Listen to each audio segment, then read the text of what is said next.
For a long time, if you went to the library in Wilmington, North Carolina, there was one thing you weren't allowed to research. We were refused. We were rejected by the librarian. When I asked about or inquired about 1898, they wanted to know why. I was told that, yes, they had something, but they kept it under lock and key. The story of Wilmington in 1898 still isn't widely known. What happened here on what's now just this empty patch of grass would radically change racial politics in North Carolina. This is the story of an American election, but also of something we don't usually find in American history: the violent overthrow of a democratically elected government.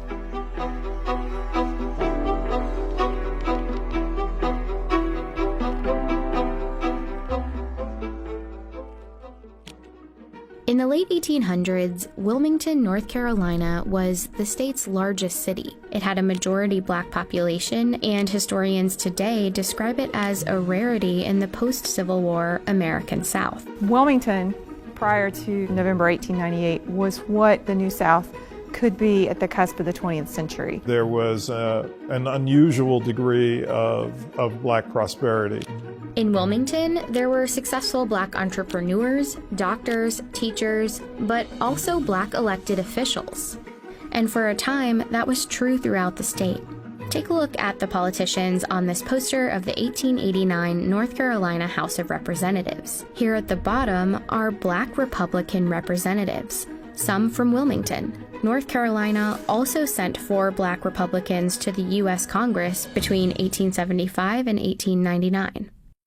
The Democratic and Republican parties of 1898 in many ways occupied opposite parts of the political spectrum than they do today. Most African Americans were voting for the Republican Party, and the Democratic Party was white voters almost exclusively. White supremacy was the central focus of the platform for the Democratic Party. Republicans in North Carolina were successful in part because of a third party called the Populist Party, made up of mostly white farmers fed up with the tough economic times. North Carolina populists joined up with Republicans to form what they called the Fusion Party.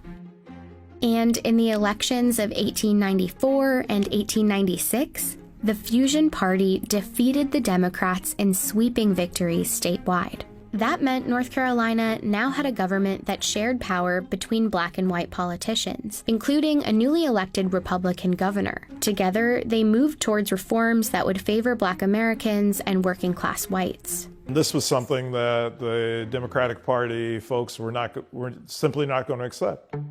A multiracial government wasn't just a disappointment for Democrats. It was more like a humiliation. They needed a plan to take back control of the state in the next election. So party leaders like Furnifold Simmons, future U.S. Senator, Charles Aycock, future North Carolina governor, and this man, Alfred Moore Waddell, came up with one: to beat the Fusion Party by luring white populist voters away from their alliance with black voters. Wilmington, with a large black population and a local fusion government in power, would be a focus of their campaign. The State Democratic Party Handbook for 1898 laid out their goal: consolidate the white vote by stoking white anger and resentment. It said, "This is a white man's country, and white men must control and govern it." Their most effective tool was the media. One of North Carolina's biggest newspapers was a Democratic Party mouthpiece. It ran racist political cartoons throughout 1898. Not everybody was literate in 1898, but to see a political cartoon of the type that ran, you may not be able to read it, but you know exactly what it means. Many of the cartoons were centered on the threat of Negro rule, even though the fusion government was mostly white. They also played up another fear. Black men threatening white women became a theme. White men need to do all that they can to protect white womanhood. This was all part of North Carolina Democratic strategy, but it echoed the national racist rhetoric of the time. In one speech that Democrats printed in a Wilmington paper, a prominent Georgia writer named Rebecca Felton said, "If it takes lynching a black man a day to protect white womanhood, I say lynch." Her speech prompted a Wilmington black man named Alex Manley, owner of the Black-run Daily Record newspaper, to respond with a column. He made a simple observation that, at the time, was shocking. That white women who had liaisons with black men did so voluntarily and enthusiastically. Manley wrote, "Every Negro lynched is called a big burly black brute, when in fact many were sufficiently attractive for white girls to fall in love with them." Manley pretty much said, in a nutshell, sometimes white women choose to be with black men. Manley's editorial became another tool for Democrats. Newspapers reprinted it, called it a horrid slander, and ran comments about it on a daily basis. It was just a few months before the election, and white voters were angry. By the time the election rolls around on November 8th, black voters, Republican voters, had been thoroughly intimidated here. By all accounts, the elections of 1898 were a sham. The Democratic Party had a paramilitary group called the Red Shirts. They attacked and blocked black residents from voting. At a rally just before the election, Alfred Moore Waddell provoked the crowds. He said, "Negro office holding ought at once and forever be brought to an end, even if we have to choke the current of the Cape Fear River with carcasses."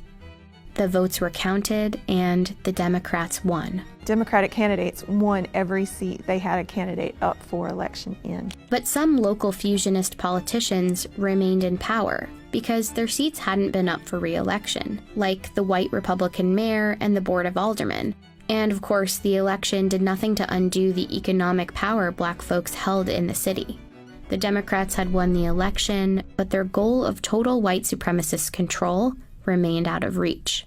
And so they engineered what was essentially a coup d'etat. The day after the election, at a gathering for white men in Wilmington, the Democrats unveiled a document called the White Declaration of Independence.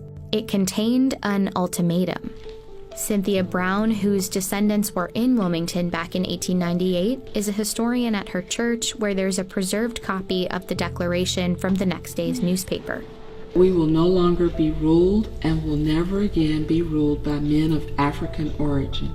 They would strip black men of voting rights. They would give white men a large part of the employment heretofore given to black men. And as for Alex Manley, "We demand that he leave this city forever within 24 hours. The next morning, hundreds of white men marched to the offices of the Daily Record. Manley was gone. He had fled to save his own life. They set the Daily Record building on fire.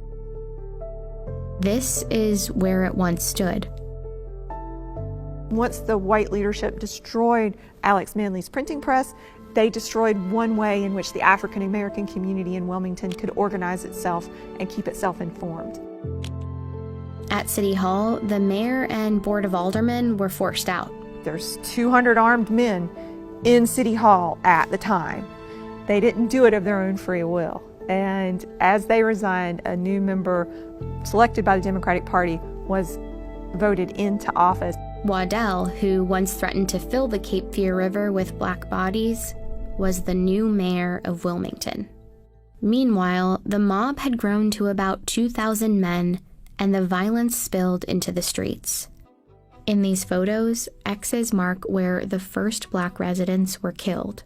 The stories are that they were dumped into the river, and there are varying stories about how many people were killed. I see 40 to 60 clearly as fatalities as a result of the violence, but I think it was higher. Many black residents hid for days in the swamps and the wooded cemeteries in the city, including Cynthia's great-grandmother. And thousands of other residents fled Wilmington, never to return. Shortly afterward, Democrats printed booklets celebrating a glorious victory, and in the newspapers depicted black residents as the instigators. This image is a gross misrepresentation of what actually happened during 1898. You know, what you see is African American men with guns, not white men with machine guns. The city never regained its black majority population. Jim Crow laws like literacy tests and poll taxes that prevented black people from voting were immediately enacted, and Wilmington's spirit of black opportunity was crushed. Black political representation in the state was over. It would be 90 years until North Carolina elected its next black Congress member. Wilmington did a really great job of covering up a very dark past for a very long time. Over the years, the textbooks on North Carolina's history have struggled to accurately describe what happened in 1898. This one from 1933 says the situation was unfortunate for both races. And this one from 1978 doesn't have that much more detail. But they both praise Charles Aycock, a politician who helped perpetrate the riot. They say he had a keen mind and a kind heart, and that, in fact, he was one of the best friends that the colored people had in the state. It's a legacy that North Carolina has yet to fully undo. The names of the perpetrators are on Wilmington's school buildings and city parks. But the legacy is also bigger than those names.